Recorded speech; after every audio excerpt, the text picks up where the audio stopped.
안녕하세요. 비바 학원입니다. 이제 다음 주에는 대부분의 학교들이 이제 중간고사를 보게 됩니다. 시험 공부 마무리가 정말 중요한 시기인데요. 제가 오늘은 어떻게 시험 공부를 마무리하면 좋을지에 대해서 알려드리도록 하겠습니다. 저는 늘 학생들한테 이런 말들을 많이 하거든요.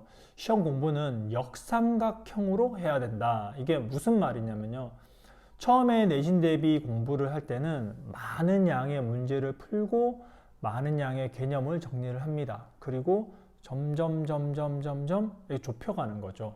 그러니까 시간이 이제 지나면 지날수록 어떤 핵심 내용과 자신이 몰랐던 부분 또는 어려웠던 부분을 중점적으로 집중하면서 정리를 하는 겁니다. 그리고 마지막으로는 A4 용지 한 장이나 두 장에 자기가 몰랐던 문제와 또는 개념을 싹 정리를 해서 그걸 보는 거죠. 이런 것들이 한마디로 말하면 자신이 몰랐던 것만 또 엑기스만 이렇게 뽑아내는 그런 과정이라고 할 수가 있겠습니다. 시험 마무리 공부 단계에서는 어떤 새로운 문제를 많이 풀려고 하기보다는 제 생각에는 지금까지 풀었던 문제 중 틀린 문제, 그 문제를 중심으로 정리하는 게 훨씬 좋다고 생각합니다. 그러니까 범위를 계속 좁혀야 되겠죠. 늘리면 안 되고. 저는 보통 학원에서 학생들한테 한 달 전부터 오답 노트를 만들라고 지시를 합니다. 오답 노트를 통해서 자신이 몰랐던 부분을 집중적으로 복습을 할 수 있기 때문이죠. 그리고 또 오답 노트는 사실 이제 틀린 문제를 다시 틀리지 않기 위해서 하는 거거든요. 틀린 문제는 사실 또 틀리기가 쉽잖아요. 그것을 막는 가장 좋은 방법이 저는 오답 노트라고 생각을 합니다.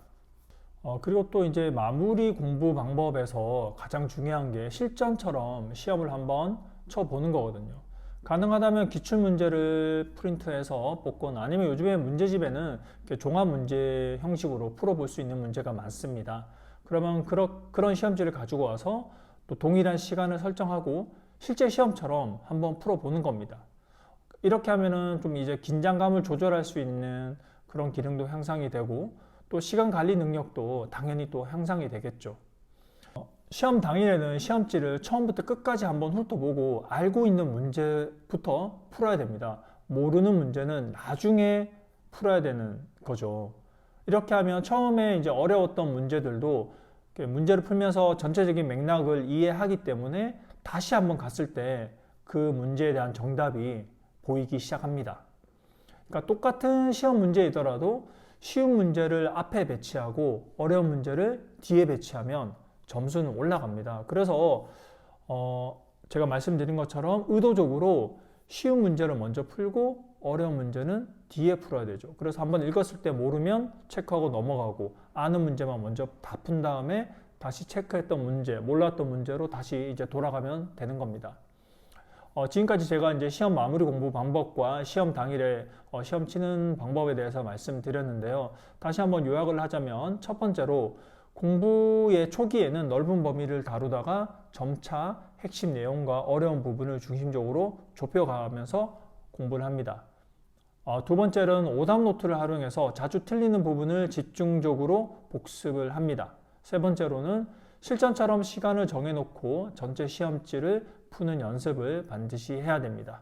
네 번째로는 시험 당일에는 알고 있는 문제부터 풀고 모르는 문제는 나중에 풀도록 시험지를 알아서 배치를 하는 겁니다.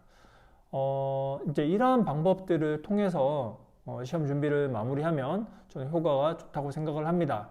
얼마 남지 않은 시간이지만 시험 마무리 잘 하시고 원하는 성적을 받을 수 있기를 바랍니다. 지금까지 비바 학원이었습니다. 감사합니다.